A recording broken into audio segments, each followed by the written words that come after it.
በወሳኝ በዋናነት የምንጠቀምባቸው ብዙ ጊዜ ሳንቲምንና ዳይን ነው። በተጨማሪ ካስፈለገ ካርታም ወይም ካርድም አለ። ሳንቲምና ዳይ ማለት ምን ማለት ነው? አንዴ ላሳይና እስኪ ልመለስ፣ ምናልባት ቅር የሚላችሁ ካላችሁ። ሚዛን ያለበት ማለት ነው። ይህ ደግሞ በአንበሳው ሳይድ በአንድ ገጽ አንበሳ አለ፣ በአንድ ገጽ ደግሞ ሚዛን አለ። እንወረውርና ስትቀመጥ ዳይዋ ተሽከርክራ መሬት ላይ ስታርፍ ከላይ የምናየው ገጽታ 3 የመሆን እድሏ ስንተኛ ነው? ኢተጋማሽን። ይሄም ምን እያለን ነው? ተጋማሽን ስንል 2ን 4ንና 6ን የማግኘት እድላችን እያለን ነው። ኢተጋማሽ ስንል ደግሞ 1ን 3ንና 5ን እያለ ነው። አጠቃላይ ምን ሆኑ? 6። እሺ አሁን ደግሞ ዳይን በመወረውርበት ጊዜ 7 ቁጥርን የማግኘት እድል ስንተኛ ነው? ሰላም ጤና ይስጥልኝ። ዛሬ 5ኛ ክፍል ላይ ምዕራፍ 5 ላይ ስለ ሙከራ ወይም ፕሮባቢሊቲ የሚለው ማለት ነው አጭር የሆነች ነገር ላይ 1 ሳንቲም በመወርወር 1 ዳይ በመወርወር እና 2 ሳንቲም በመወርወር በ3 ነገሮች ብቻ ባጭሩ አላስቀምጥም። በመጀመሪያ እድል ማለት ምን ማለት ነው? ወይም ሙከራ ማለት ምን ማለት ነው? አንድን ነገር ሞክረን የመሳካት እድሉ ምን ያክል ነው የሚለውን ማሳየት ነው። ይሄን ለማሳየት በዋናነት የምንጠቀምባቸው ብዙ ጊዜ ሳንቲምንና ዳይን ነው። በተጨማሪ ካስፈለገ ካርታም ወይም ካርድም አለ። ሳንቲምና ዳይ ማለት ምን ማለት ነው? አንዴ ላሳይና እስኪ ልመለስ፣ ምናልባት ቅር የሚላችሁ ካላችሁ። ሚዛን ያለበት ማለት ነው። ይህ ደግሞ በአንበሳው ሳይድ ምንና ምን አለ ማለት ነው? ሚዛንና አንበሳ 2 ነገር ማለት ነው። ዳይ ማለት ደግሞ ይህን ይመስላል። ይህ ደግሞ 6 ጎን ያለው እንደምትመለከቱት፣ በዚህ በኩል 1 ጎን አለው፣ በዚህ በኩል 1 ገጽታ ወይም ጎን አለው፣ እዚህ ጋር ጎን አለው፣ በወዲያ በኩል የማይታይ አንድ አለ፣ በዚህ በኩል አንድ አለ፣ በዚህ አለ እና የተቀመጠበት 6 ጎኖች አሉት። ዳይ እያልኩ ሳወራችሁ ይሄን 6 ገጽታ ታስባሉኛላችሁ ማለት ነው። እና እዚህ ጋር ወይ በቁጥር ይቀመጣል ወይም ደግሞ በነጠብጣብ ይቀመጣል። ይሄን አሁን እንደ አንድ ቁጥር 1 ነጥብ ካለው እንደ አንድ ቁጥር ተወክሎ ነው የምታዩት። እዚህ ጋር ደግሞ 3 ነጥብ አለው ማለት 3 ቁጥርን ይወክላል። እዚህ ጋር ደግሞ 1 2 3 4 5 ነጥብ አለው ማለት 5። ባጭሩ ከ1 እስከ 6 በእያንዳንዱ ገጽ አንድ ገጽ አለ፣ 2 3 4 6 ገጽ አለው ብያቸዋለሁ። በ6ቱ ገጽ 6 ቁጥሮች ከ1 እስከ 6 ቁጥሮች አሉት ብለን እናስባለን። ሳንቲምሳ በአንድ ገጽ አንበሳ አለ፣ በአንድ ገጽ ደግሞ ሚዛን አለ። ስለዚህ 2 አሉ ማለት ነው። ካርታን የምናስብ ከሆነ እንደ ካርታው ቁጥር ይለያያል። አሁን ወደ ጥያቄዎቹ እንሂድ። እሺ 1 ሳንቲም በመወርወር ጥያቄ ልጠይቃችሁ ነው። 1 ሳንቲም በመወርወር አንበሳን የማግኘት እድላችን ስንተኛ ነው? እንግዲህ እንዲህ አይነት ጥያቄ ሲኖር በመጀመሪያ የምናስበው ነገር ሳንቲም በምንወረውርበት ጊዜ ወይም ሳንቲም የመሆን እድሎች ስንት ናቸው የሚሉትን ዘርዝሮ ማወቅ እሱ ነው። ሳንቲም እንግዲህ 2 እድሎች አሉ፣ አንድ በአንበሳው በኩል አንድ በሚዛኑ በኩል። ስለዚህም ጠቅላላ 2 እድሎች ናቸው ያሉት። እንዲህና እናሰምርና 2 ከታች ትቀመጣለች ማለት ነው። እዚህ የምንጽፈው ቁጥር እንግዲህ የተጠየቅነው ነው።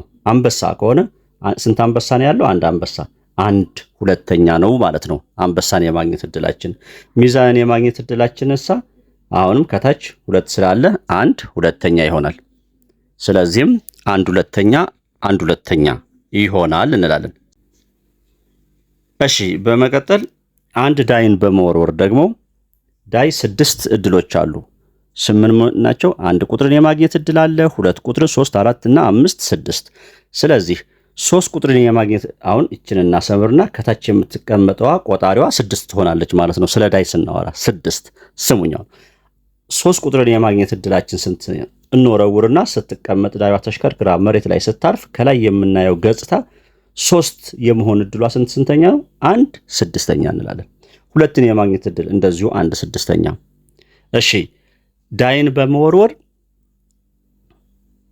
ተጋማሽ ቁጥሮችን የማግኘት እድላችን ስንተኛ ነው? አሁንም ከታች 6 አትቀየርም። ከላይ ያለው ነው እንግዲህ የምንቀያየረው ማለት ነው። እንደተጠየቅነው ጥያቄ መጠን እስካሁን ድረስ በአንዳንድ ቁጥሮች ነበር 3ን የማግኘት 2ን የማግኘት እያልኩኝ ነበር የጠየኳቸው። አሁን ስሙኝ በደንብ። ተጋማሽ ቁጥሮችን የማግኘት እድል ስንተኛ ነው? ተጋማሽ ቁጥሮች የሚባሉት እነማን ናቸው? ተጋማሽ 2 4 እና 6 ናቸው። ከ1 እስከ 6 ስላለው ነው እያወራን ያለነው ዳይ ስለሆነ። ስለዚህ ስንት ናቸው እነዚህ? በአጠቃላይ 3።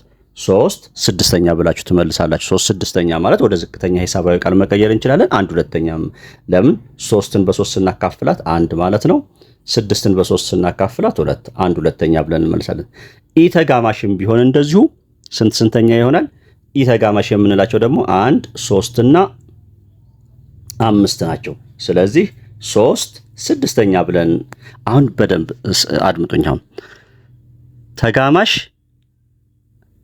እና ኢተጋማሽን ወይንም ነው ሶሪ ኢተጋማሽን ወይንም ተጋማሽን የማግኘት እድላችን ስንተኛ ነው? ሰምታችሁኛል? ተጋማሽን ወይንም ዳይዋን ስንወረውር ተጋማሽን ወይንም ኢተጋማሽን።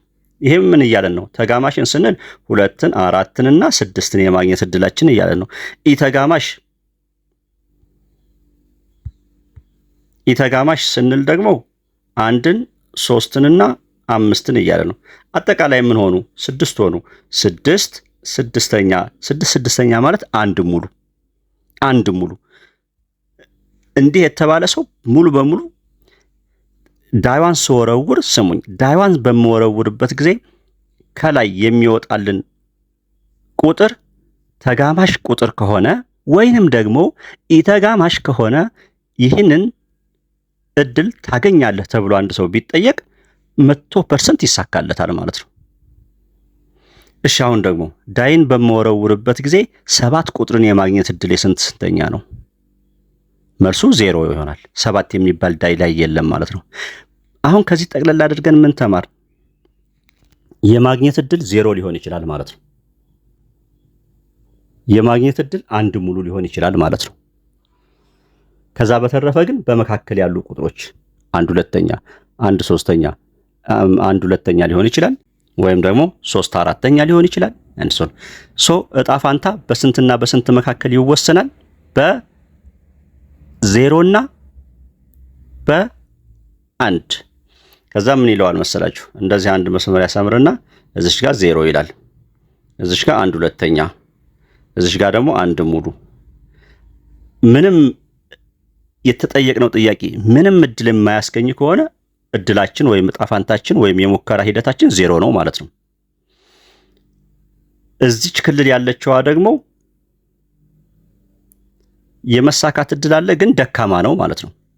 መካከል ላይ ከሆነ ደግሞ ግማሽ የመሳካት ግማሽ ያለመሳካት፣ እዚህኛው ክልል ከሆነ ደግሞ የመሳካት እድሉ ከፍተኛ ነው ማለት ነው።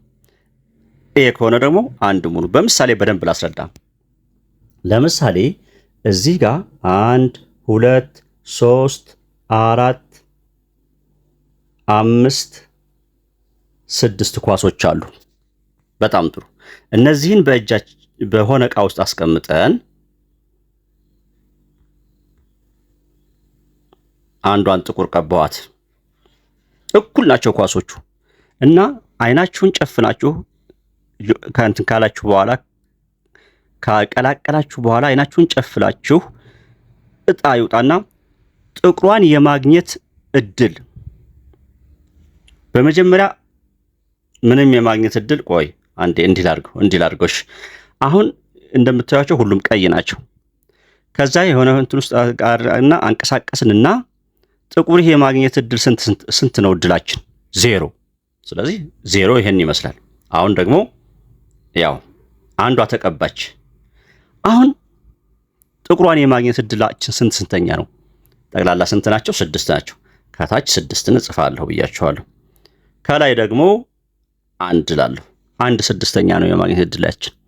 ይኸውን ልናገኝ እንችላለን። 100% 0 ነው አንልም፣ ልናገኝ እንችላለን። የማግኘት እድላችን ግን እጅግ ጠባብ ነች።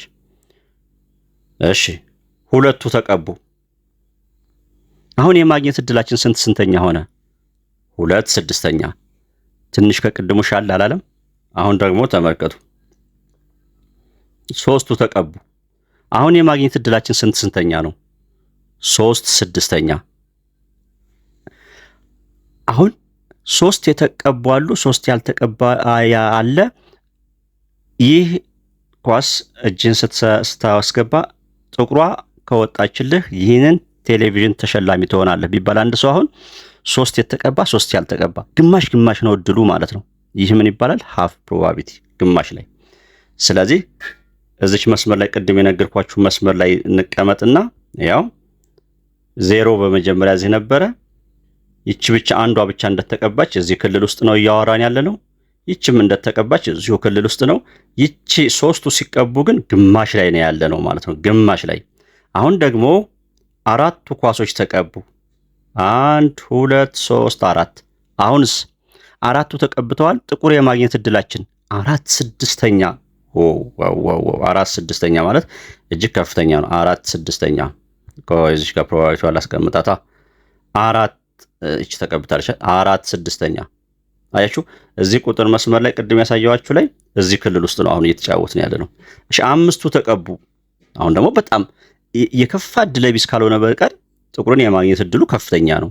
6ቱም ተቀብተው ጥቁር የማግኘት እድላችን ስንተኛ ነው? 6/6 ማለት 1 ሙሉ።